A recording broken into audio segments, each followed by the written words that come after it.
Welcome to Untangling Conflict. I just want to let you know I am recording this session, so I have muted and taken the video off for your privacy. I am welcoming you to please feel free to write any comments or questions in the chat, and I will be taking a look at that as we go forward. But I just wanted to start off by asking, who hasn't had to deal with some kind of conflict in the workplace?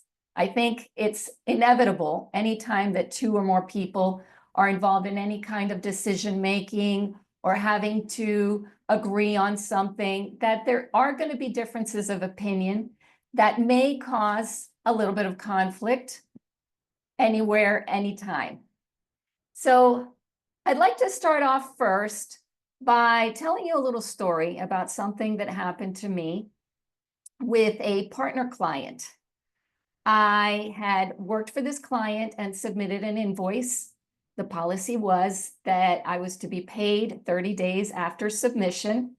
Some time had gone by after those 30 days and I hadn't gotten paid. So I wrote to the accounts payable person, we'll call her Vanessa, and I asked her, Vanessa, have you received my invoice?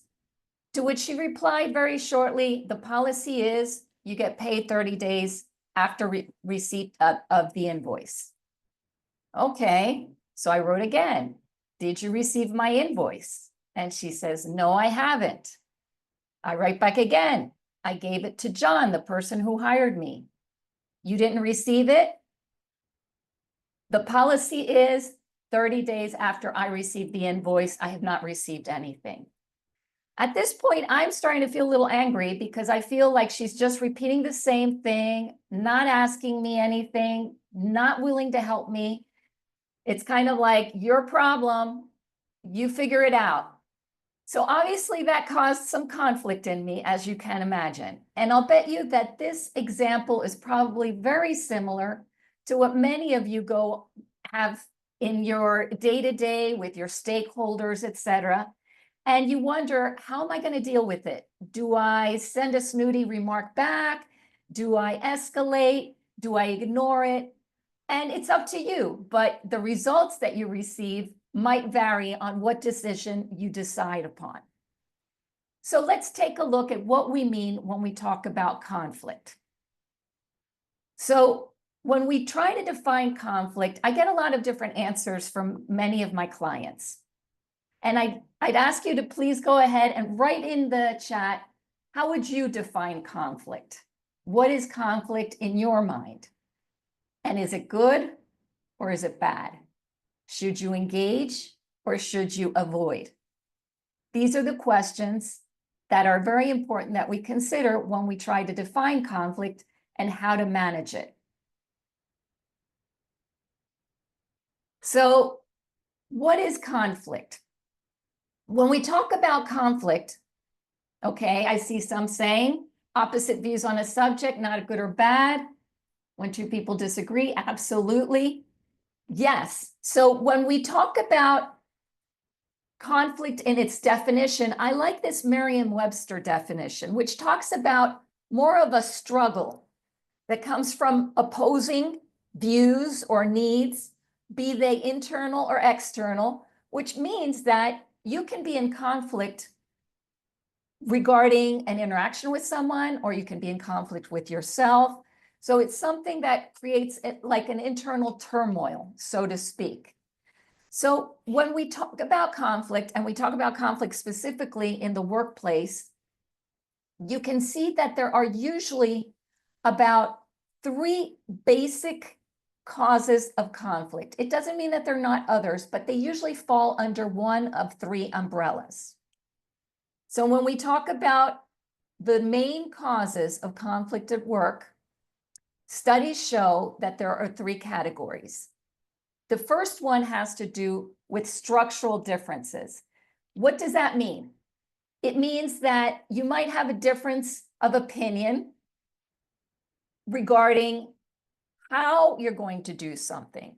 You may have similar objectives, or you may know what the vision is, However, how you're going to achieve the objective or how you're going to achieve that vision may vary.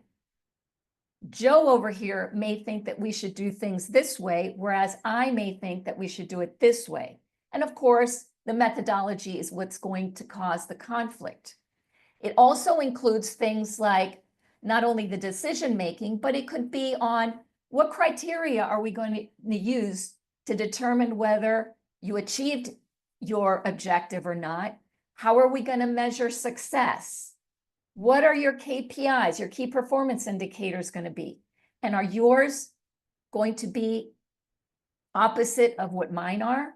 That can be a problem sometimes in organizations when your KPIs are not aligned, because then that causes silo mentalities instead of a collaboration between areas. You can also have conflict when it comes to structural differences when you have limited resources. Who gets the resource? Who gets priority? How are you going to manage it? What's the budget going to look like? Where's that money going to go? Where are you going to invest? So all of these things are what we call structural differences, and of course they can cause conflict. So we're focusing on the hard facts, the problems that we need to solve. The second thing that causes conflict in the workplace is the personal difference. And this has to do with who you are, what your education is, what your background is, what your culture is. And by culture, I don't just mean that you may be from a different country or ethnicity or even race. It can mean also generational differences. And we all know that as of the year 2000, more or less, a lot of things have changed in how we communicate. With boomers and Xers used to communication in real time, and millennials and Gen Zers used to communicating in asynchronous platforms, texting, chatting, etc. That can cause some cause some challenges as well when people are trying to communicate with each other. And of course, we've got differences of perception when it comes to industry or areas within an organization. People in sales versus operations might have a very different view of how things have to be done or what should be prioritized. And of course, personality, extroverts versus introverts, the analytical types versus the people-oriented types. That can cause conflict too. And then lastly, we have the actual communication styles. This means, for example, if you are a little bit more task-oriented in your style, which we sometimes call direct or low context, if you are giving priority to the clarity of the message without wanting to do a lot of interpreting, you may have a direct, blunt style. And that's maybe how you prefer to be communicated to. But you may also have a different style, which may be more relationship-oriented, a little more diplomatic, a little more careful in the form. And that may be a completely different style, which can sometimes have a little bit of a problem with the other style. We find this also very much in cultural environments, where saving face might be more important to one person, and another person might be like, you know, I just want to get things done. I'm not really filtering so much how I'm saying things.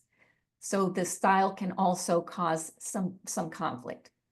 So we've got those three styles: the structural difference, the personal difference, the communication style difference. Think back to maybe the last conflict you had, and think about whether it might have started out as one of these three differences, and if it maybe morphed into something more, because sometimes you can have more than one.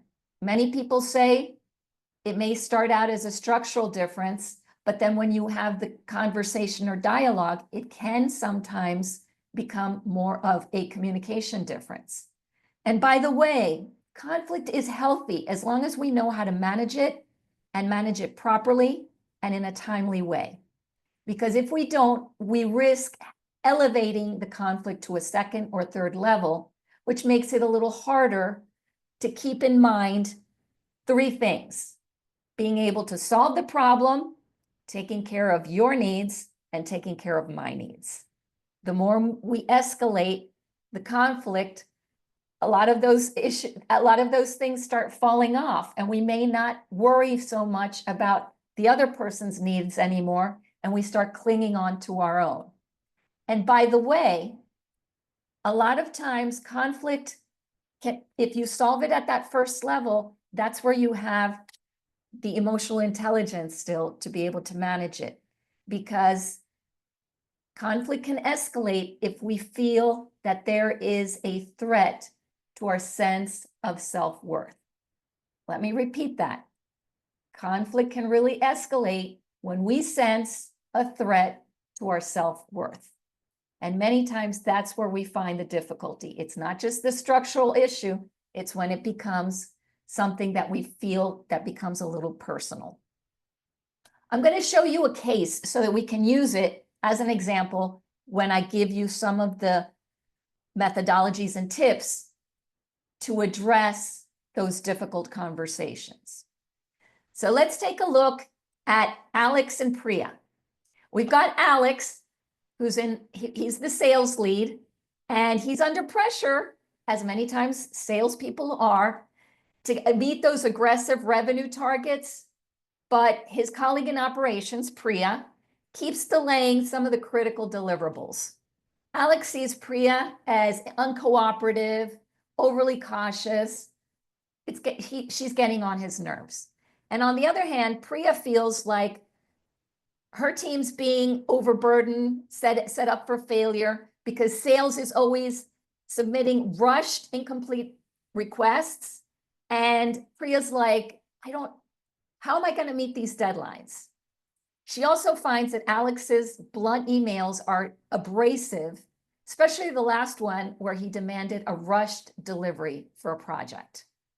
She feels that Alex is being inconsiderate and rude. So let me ask you, what do you think is the underlying cause of this conflict between Alex and Priya? And please feel free to write that down in the chat. Do you think this is mainly a structural difference, a personal difference, or is it a communication style difference? And feel free to write if it's more than one. Maybe you can rank it.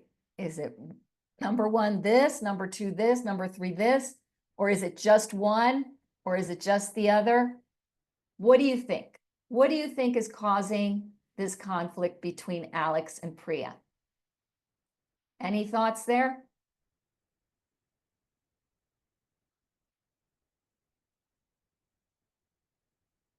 Okay, so different expectations, okay. Communication or personal difference, plain, different priorities, okay. So a couple of you are talking about the priorities, which obviously would be a structural difference, right? What's the priority? How are we going to achieve that objective? Okay, now there is a little bit of a clue here that also tells you that there's probably a personality difference as well, right? In the fact that, well, just their backgrounds. Priya's probably like, I need order, I need organization, I need lead time. And Alex is probably more of a results-driven person. So if you were to look maybe at their DISC backgrounds or their Myers-Briggs or something, you'd probably find that maybe Priya's a little bit more structured, maybe a little more analytical, who knows? Maybe Alex is a little bit more directive in his style. And we can probably find that there may be a difference as far as communication styles, because you see that Priya thinks that Alex is a little blunt. So remember how I said to you, some people have a more diplomatic style, relationship-oriented. Other people have a more task-oriented style. So it could be that this is all three of them. So important to see what the cause can be and how it can become more complicated if we're not mindful of what those background causes can be. So let's take a look at, sorry, I have a little bit of a frog in my throat. So let's take a look at what are some of those important emotional intelligence elements that we need to keep in mind when we're trying to solve conflicts. As many of you know, emotional intelligence is made up of 4 basic elements, 2 of which have to do with yourself and 2 of which have to do with the other person. So when you are starting to get into that moment of conflict where you're feeling your blood pressure might be a little bit higher and you're just like, no, okay, first things first, it's very important to be able to first determine and identify what it is that you are feeling. What are you feeling? A lot of times it's hard to define or to verbalize the emotion that you're feeling because it may seem a little general, but there's a difference, for example, between feeling, I don't know, overwhelmed or stressed or skeptical or anxious or annoyed or resentful or frustrated. Those are very different emotions, even though they may seem like they morph into one thing. So the first thing is to realize, what are you feeling and why? If you can do that, you're giving yourself time and for the frontal cortex to process that emotion, not just acting with your amygdala, because then you regret it because you do things you didn't mean to do or say. Okay, so what am I feeling? And then once you realize what you're feeling, do I have the self-control to not just act on impulse? Okay, so first, be self-aware. Secondly, be able to have that management, self-control, self-management. Second element of emotional intelligence, and this is just a very quick overview, is thinking about the other person. And the most difficult element of emotional intelligence is being able to change that narrative. What could that other person be thinking and feeling? Because everybody thinks that their actions are logical and reasonable. Even though to you, somebody else's actions may not be, to you, you're acting as you should, right?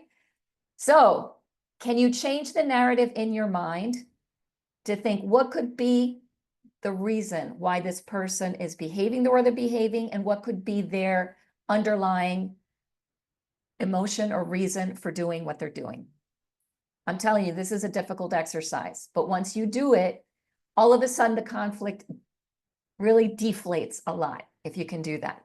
And the other thing, of course, is being able to have the social skills. Once you do that, you'll see how the relationship is managed in a totally different way. And you've got half the battle won if you can do that. So let's look at a very simple model for approaching those difficult conversations. I call it the die method, but don't worry, it's not that dramatic. You don't need to die, even though some people prefer, I wouldn't say they prefer to die, but it's kind of like dealing with conflict is so uncomfortable that they're like, oh, I'd rather not. But here's 3 very simple elements on how to approach a difficult conversation. The first one is to describe what's going on, and I'm going to tell you in a second how you do that. Second is you interpret. So that's where you kind of tell the other person, this is what I'm thinking that you're thinking, but tell me if I'm right or not. And then the last one is evaluating. It's like, okay, here's what I think we should do, or this is why this is important. So let's take a look at this, and then we'll apply it to the case that I showed you. So when we talk about describing, this first step is super important, because if you jump or if you skip this step, you kind of put yourself in danger of alienating the other person. So what do I mean by that? When I talk about describing, it means just state the observable facts. Don't throw in any kind of adjective. Try to use neutral language and avoid anything that might sound like a value judgment, because in this first step, you want to make sure that you're giving the other person a little bit of context and describing only what you have observed so that they can follow your logic. First, you have to be very objective. So usually you start off by saying something like, I noticed that blah, blah, blah. Or I see that blah, blah, blah. Okay? So just describing the observable behavior, just the facts. Nothing else yet. First step, just describe the facts.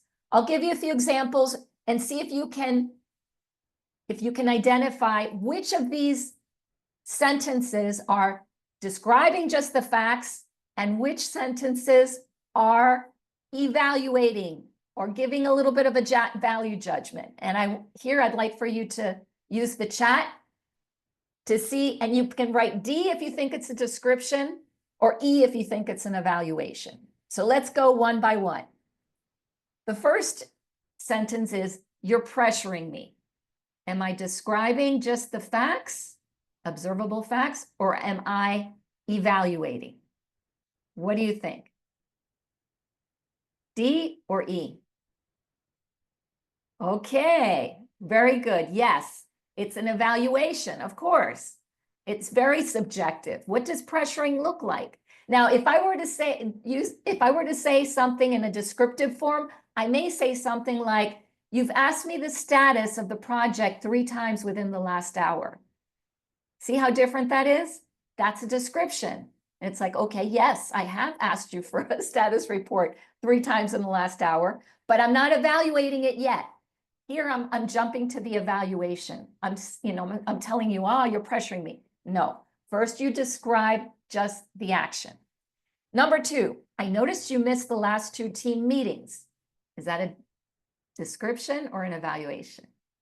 Okay, good, description. How about number 3? You don't seem committed to the new project. Am I describing or evaluating? Okay, yes. How do I know what's going on in your head? Are you committed or not committed? If I were to describe it, I may say something like, you've missed the last 2 meetings and you haven't answered my last email. Or you haven't submitted the report for the next step in the decision-making process. Something like that, where you're just describing the behavior. Okay, number 4, I haven't received a response to my email. Is that a description or an evaluation? Good, okay, description, great. How about you're ignoring my emails? Yes, it's an evaluation. I don't know. It would, if you say, I haven't received a response to my email, that's the description. Number 5 is an evaluation because you're jumping to conclusions. Okay, 6, today I saw you didn't speak during the meeting. Am I describing or evaluating? Great, describing, right. And 7, you submitted the report in the old format. Am I describing or evaluating? Okay, there we go, describing. Okay, excellent. Okay, how about number 8? You've been distracted lately. Am I describing or evaluating? Yes, you're evaluating. You don't know if the person's distracted or not. You might say if you think someone's distracted, you could just describe it. During the meeting, you kept looking at the door, or you kept looking at your phone, and when somebody called on you, you didn't realize that they were talking to you or something like that. That's describing only the observable facts. Okay, so at this point, we know how to start that conversation. Very objectively, neutral language, making sure we're not emitting any kind of value judgments. Next step is interpreting. Now we can be more subjective. And here, when we go to interpret, it's important that we own our interpretation. This is where we go from, these are just the facts, these universal observable facts that we can both agree on that happened. And now you say, this is where you say, this is how I see it. This is how I interpret it. But you have to own it, that this is your interpretation. Why? Because when you now move into the subjective realm where you are owning your own interpretation, you are sharing with the other person what you think the behavior meant, but opening it up to the fact that you could be wrong, or that there could be another reason or another explanation for what just occurred. You see where I'm going? So when you move into the interpreting stage, it's a good idea to preface it with something like, it seems to me that, or I interpret this as, or I get the impression that, so that the other person knows that now this is just how I am seeing this, okay?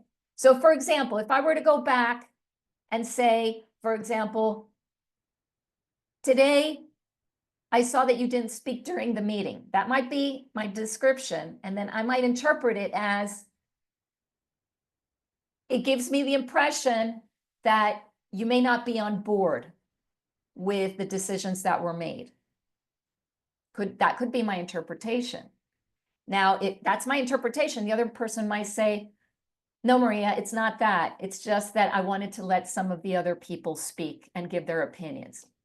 Okay, so my interpretation may have been off, but at least I'm giving the other person the chance to see how their behavior may have been interpreted by me. And then it's kind of like, this is where I'm opening it up for dialogue. Do you see how that goes? And then the last step that we have is evaluate. Okay, so in this step, this is where we share how this situation affects you or affects the team, why you think this is important, how it makes you feel or what you think should happen, what would you like to change. This is where you make your final evaluation. Okay, this is, okay, I get it. Maybe this is, okay, here's what I'd like to see, or this is why this is important to me. This is where you can make your evaluation, the last step. So you might say something like, I don't feel comfortable with X, or this causes this, or this causes that. I'd like this. I don't want this. This is where you do it. So for example, the one that I just did, I noticed you didn't speak during the meeting. It gave me the impression that you might not be on board with with the decision. And then somebody might say, no, I just wanted to give somebody whatever they may have said. And then at the end, I might say something like, oh, I see. You know, it would be, even though we do want to hear from other people, it would be great if I could get at least some input from you at the end of the meeting, so that it shows that we're all on the same page, or that we're all synchronized or aligned, even if it's just one comment at the end. Okay, so there it's kind of like, okay, this is what I like, and this is why I would like for you to participate in the meeting. It's just one example. And that's how you can move through a difficult conversation without it getting defensive or uncomfortable, etc. Okay, so hopefully this is clear. We can, and I'd like to do a different, we'll do the case, the example of Alex and Priya, and see what it would look like from each of the two characters' point of view. So if Alex were to have this difficult conversation with Priya, because he's annoyed, he thinks Priya's just stonewalling him and dragging her feet and not doing what he needs, and he's in a rush to get things done. So how does he have that conversation with Priya? And by the way, one option is to never have a conversation and just be annoyed at your colleague or your stakeholder, you know, and just try to avoid them or make a snarky remark. That's an option, but it makes your workplace a lot more uncomfortable and difficult to work in. That's why I say it's important to give it a try and to face these conversations early on, because it's not just about the conflict, the structural differences that we need to address. It's also the personal and communication differences. So you may say, okay, we'll negotiate how we're going to manage time or resources, but how are we going to negotiate the way that we are going to get along and interact with each other. It's not just the objective, but you also have to talk about the relationship. There's always two elements present: your objective and the relationship that you have with other people. Don't forget to touch upon the relationship piece so that you can work both. Okay, so let's say this is Alex. Alex, as you know, he's the sales guy. He needs to align with Priya, who's in operations. So if he's going to describe something to Priya, he might say something like, Priya, in our email, I requested a delivery by Friday, and you said we'll do our best, without confirming whether the deadline could be met. So you notice it's all just describing observable facts, nothing else. She's like, yeah, I did say that. Okay, so, okay, now he's going to interpret. Seems to me that your team might feel hesitant to commit to these deadlines, either because the workload might be a little high, or there may not be enough clarity, or maybe you have a different objection that you're not telling me about. So notice how Alex gave a few different interpretations. And by the way, this is where the empathy piece of emotional intelligence can be vital, because if you only give your interpretation in your little narrative of how it affects you, you're not going to tell somebody, well, my interpretation is just, you're just being a jerk. Well, no, there could be another reason. So why not make that effort to think, what could be Priya's reason? Maybe they don't have clarity. Maybe they have a bunch of other work. Or maybe she's embarrassed or shy to tell me what it is that she's missing.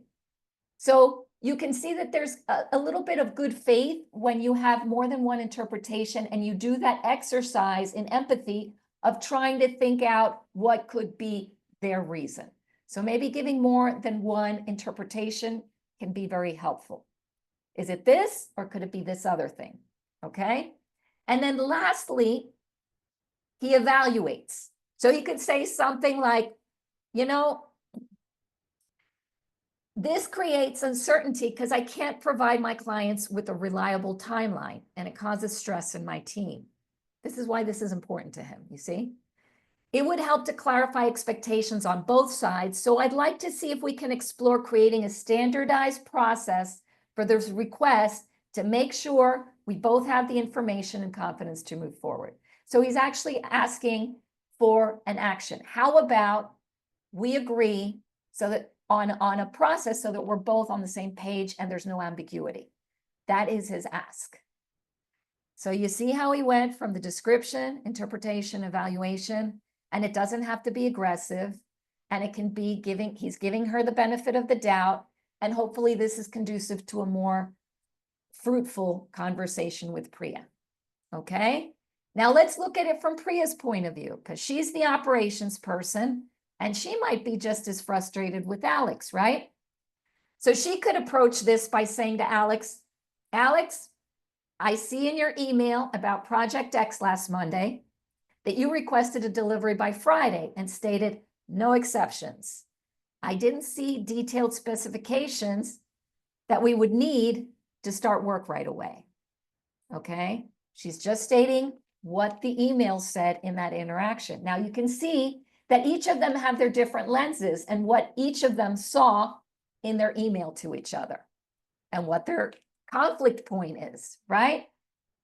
So from here, if Priya moves on to the interpretation, she might say something like, I get the feeling that your team might be under a lot of pressure, but I also feel like there's an assumption that we can adjust our workload instantly to accommodate these requests, which can be challenging for us. So here she's saying, my friend, it's not that easy. I just want to make sure that you understand where I'm coming from. This is how I'm seeing it. Without being aggressive, she's like, you're not my only priority, right?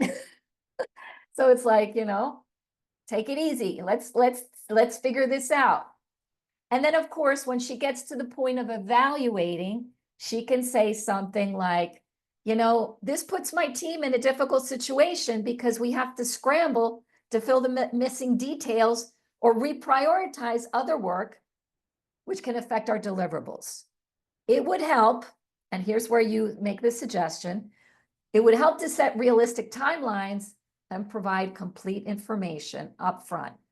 I'd like to discuss how we can improve the way requests are communicated and coordinated so we can better support each other. And, you know, if you read in between the lines, it's like, I need better lead time. Need better information. I need better prioritization. So at the end, they're both probably on the same page, that they just need to figure out what is the best way to work with each other, because one person might be more planning oriented, the other person might be more doing oriented. And again, these are personal differences. It's the way of working, which somebody might be very comfortable with last minute pressures. You know, some people work better under pressure, and other people might choke under pressure and be like, get overwhelmed and then, you know, be paralyzed by that. So it's important to know the different styles of your colleagues and stakeholders so that you can adjust your style a little bit better and not find yourself at the end of a barrier or a wall and not being able to move forward. Okay. So as you can see, first things first, it's important to be able to identify what those differences are when you are facing a challenge, a conflict. Is it a structural difference? Is it a communication difference? Is it a personal difference?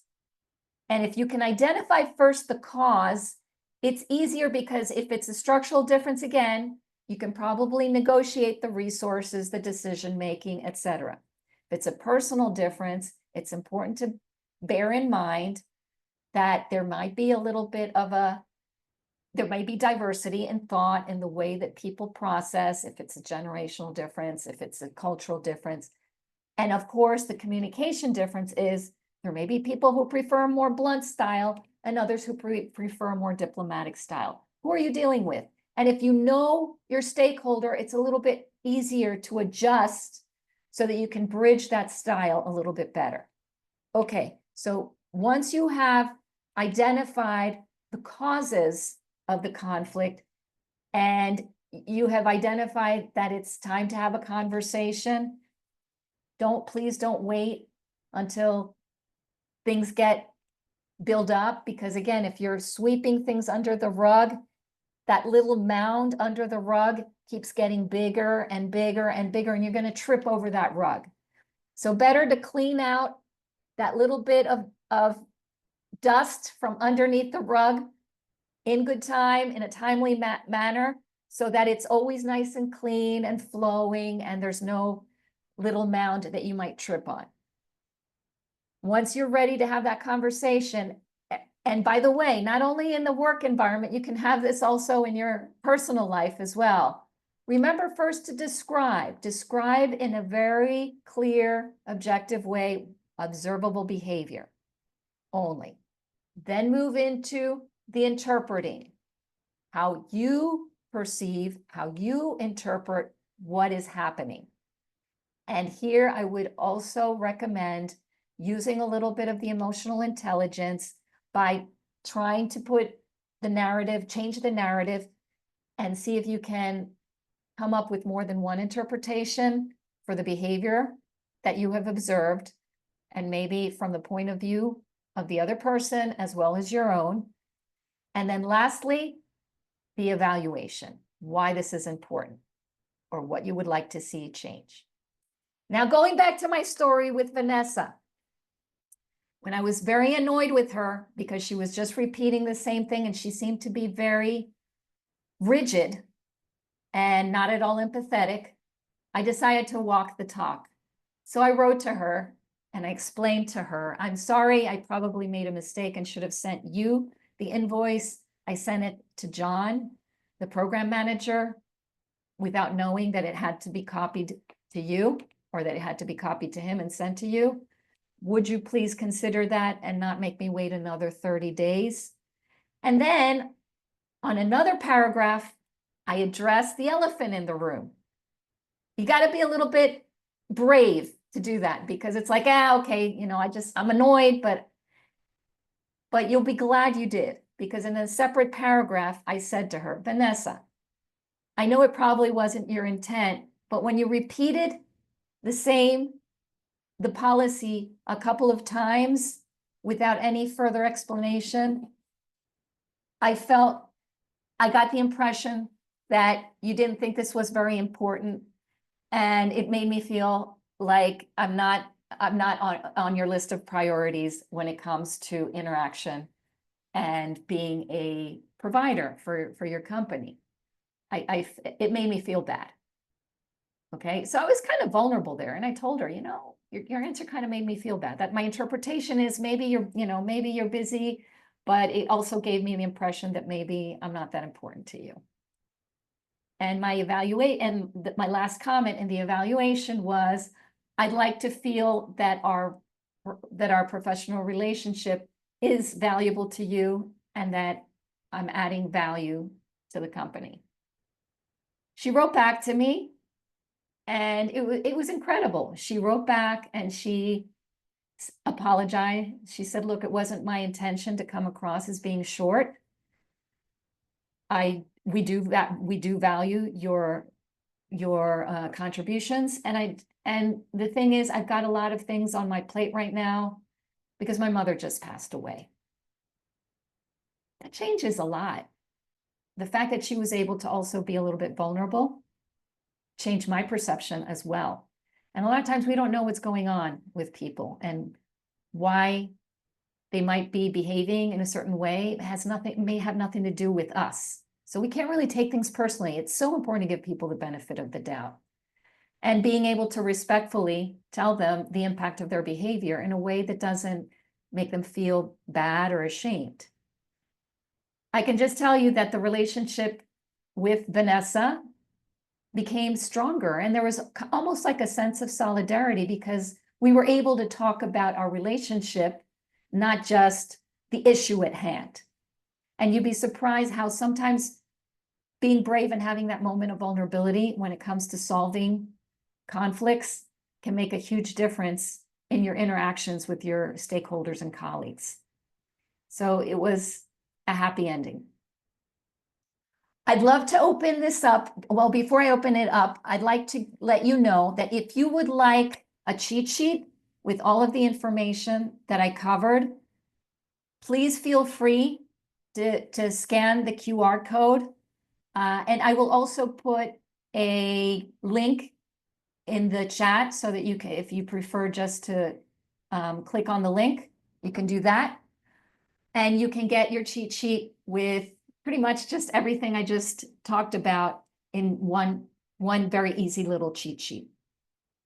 I'd like to open it up. If anybody has any questions, let's see, I will open it up. You can unmute yourself, or, just write your comment in the chat.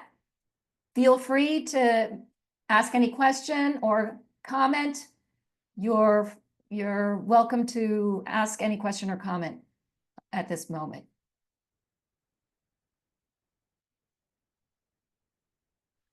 Thank you, Maria.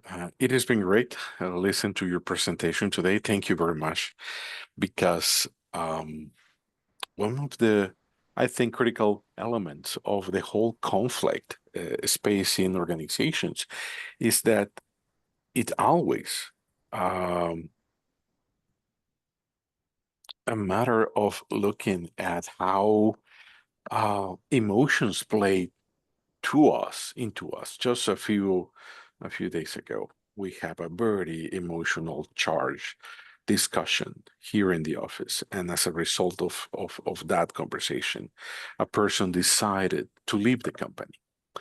And I think that I saw, right, these different elements playing along, people describing situations, giving their own interpretations, evaluating them, but never willing to take a step forward to understand the other. That, I think, is critical. I believe that for several decades now, we acknowledge the importance of understanding emotion in the workplace and how emotion tint or interactions. But this space where we need to be emotional intelligent and where we need to not only stick to facts to describe what is happening, but also describe and being able to describe the impact that those things, those facts having us and how we feel about them, I think is very valuable. I think that we need to do more to stop sticking to our own guns and actually be willing to reach out and understand that if we feel, if we are interpreting facts in a certain way and they have an impact on us, we need to recognize that that same thing happened in the others. So thank you for bringing this forward to us. Excellent.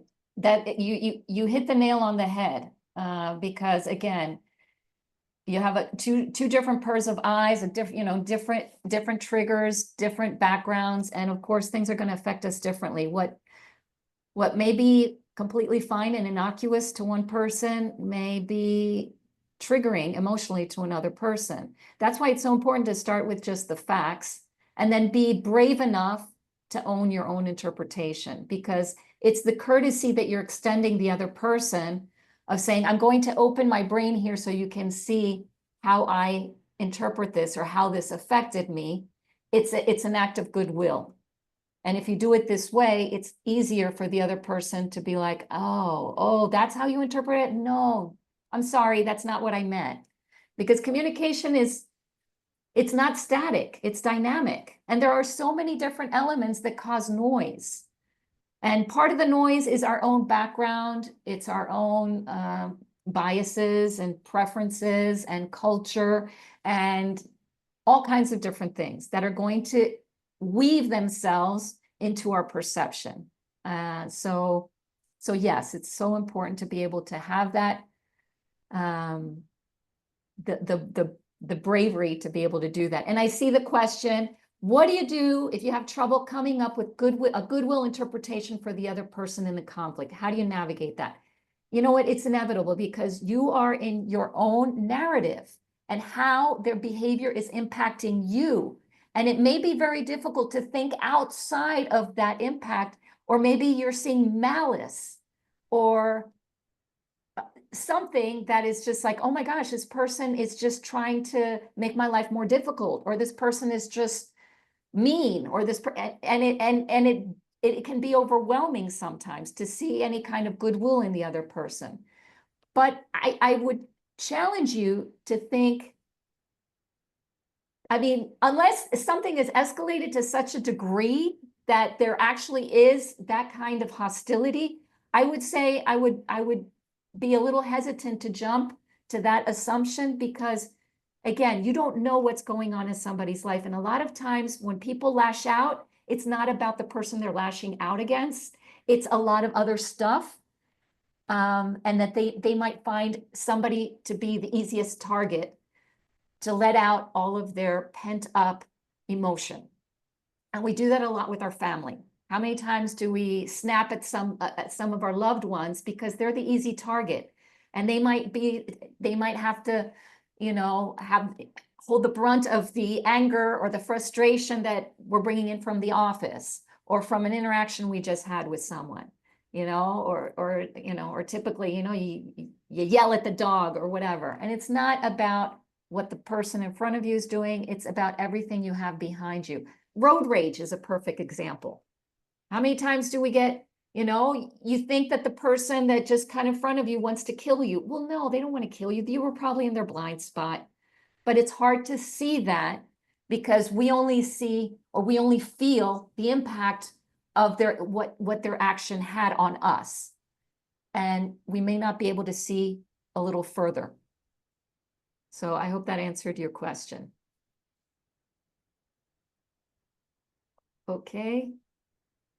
Any other questions or comments?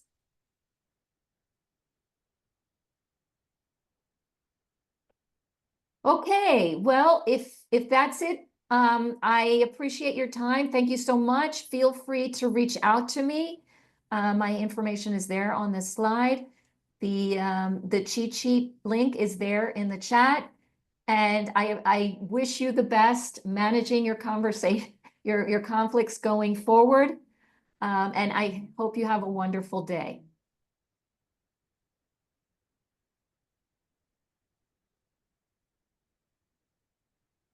Thank you very much. Thank you.